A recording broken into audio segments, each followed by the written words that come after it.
Australia has the potential to become the renewable energy export powerhouse for the world. And at the ANU, in the Grand Challenge Zero Carbon Energy for the Asia Pacific, we are undertaking the underpinning research for this renewable energy export future. If we calculate the current export emissions profile for Australia, we find that 8.6 of the Asia Pacific's greenhouse gas emissions occur from downstream use of these exports. Thermal coal and LNG energy exports comprise part of this, but there's also a significant component from iron ore and aluminium ore processed overseas.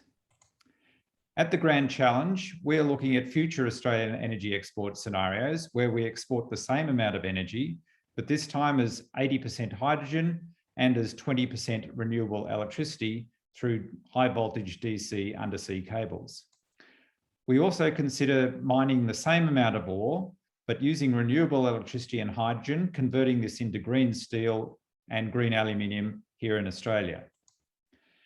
We calculate that the total electricity required from renewables exceeds 7,000 terawatt hours per year, or of the order of 27 times Australia's current electricity generation.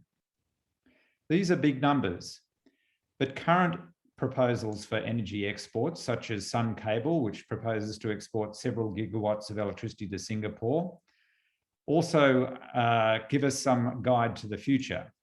The Asian Renewable Energy Hub aims to export of order 10 megatons per year of renewably produced ammonia.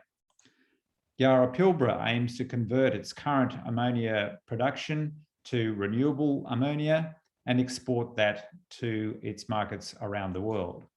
Murchison Renewable Hydrogen Project aims to export hydrogen, and the recently announced Western Green Energy Hub aims to export 20 million tonnes a year of renewable ammonia. Even more recently, Forest Future Industries have announced the Gladstone Green Energy Manufacturing Centre, which has the aim of exporting 15 million tonnes of renewable hydrogen by 2030. So what is needed to achieve this? First, the development of global markets in the Asia Pacific and Europe needs to be expanded. Second, cost reductions in green hydrogen production need to be made to around Australian $2 per tonne. Further, hydrogen certification schemes need to be established to track embedded emissions, and international frameworks for renewable energy trade need to be agreed and in place. Finally, the development of direct reduction iron and related green metals technologies needs to be implemented, and geopolitical rebalancing of green metal industry investment needs to take place.